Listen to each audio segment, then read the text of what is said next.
Hello, friends. Nicholas with DIVO-Ted Talks. DIVO-Ted Talks. I don't know if I'm starting a jingle or what, but here we are.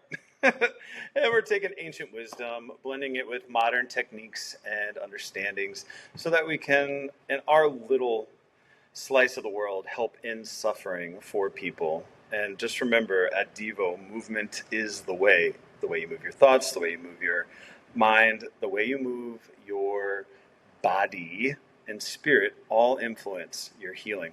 And that's kind of what I want to talk to you about today. What is movement? Movement is progression. Movement is action. Movement is a change or a shift of going from one point to the next. How we describe it is very individual and also, I don't want to say myopic, but also it is myopic because it has everything to do with where you're seeing it from.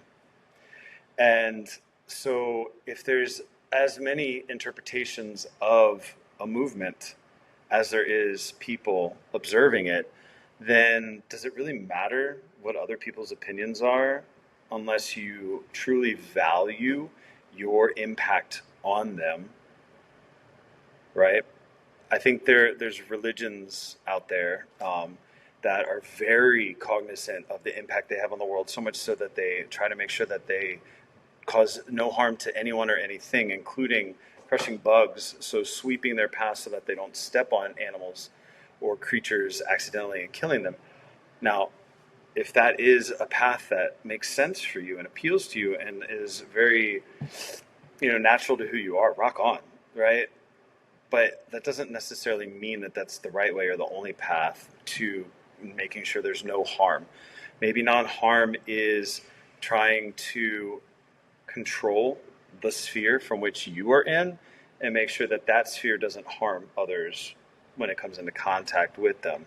Knowing that there are some levels of oversight that aren't really within your control. Like, can you control what walks in front of your path as your foot strikes the ground? I don't know.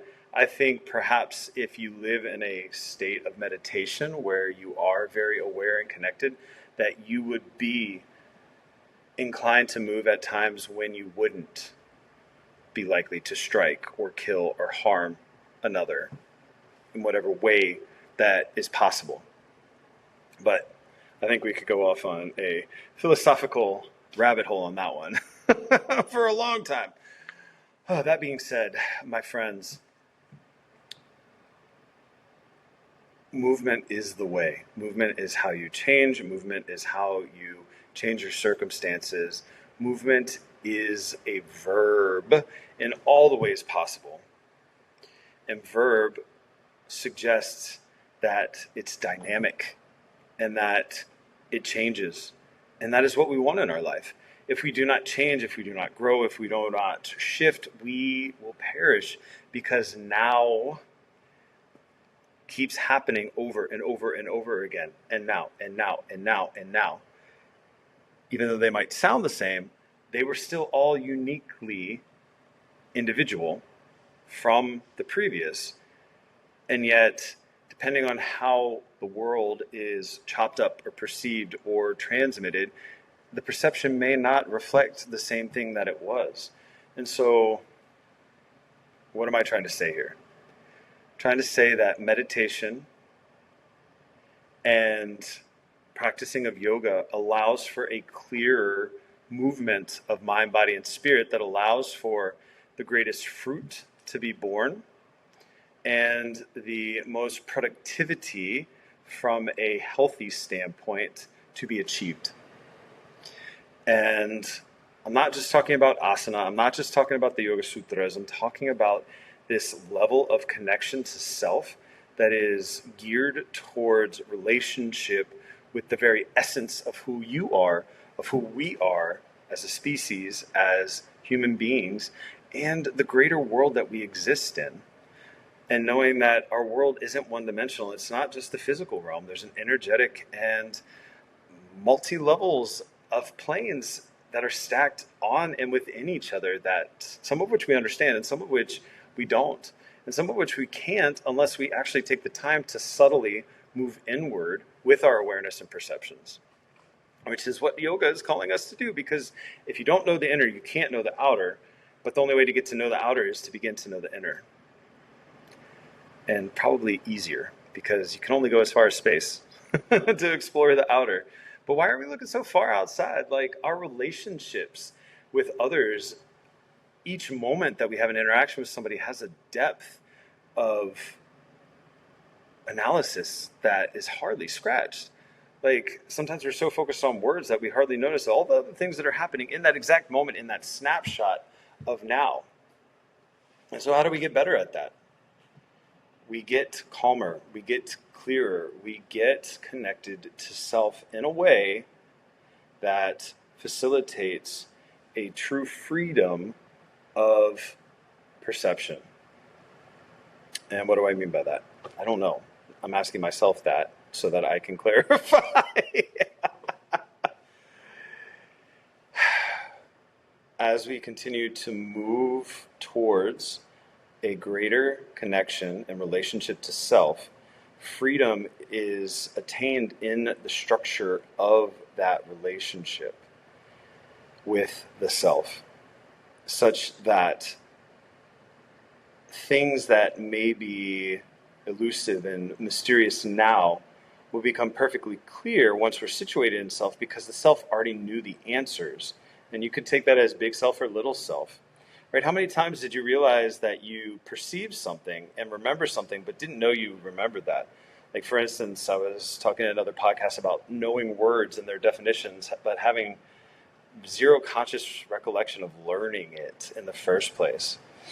Or there's other things, like in biology, I just was able to know it because I understood the biology and I understood the chemistry and I understood the math so well that the only possible answer could have been the one. And teachers would be amazed at how they would ask a question, and sometimes I would know it when it was meant to be a trick question.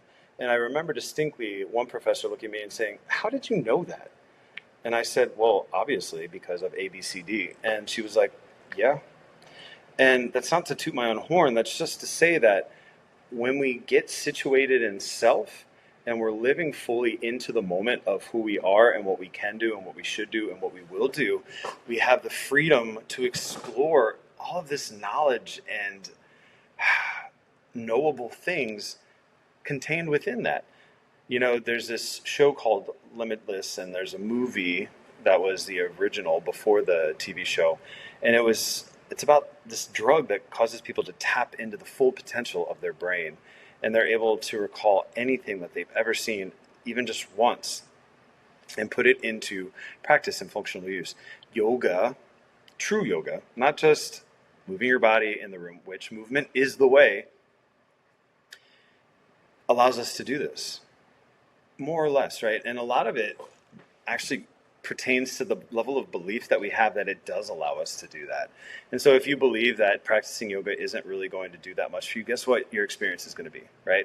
The proximity of your belief to the ability of yoga to do things, your belief that it couldn't, next to the actual reality of yoga doing that, is going to color it. In the last podcast, I talked about proximity affecting experience or perception.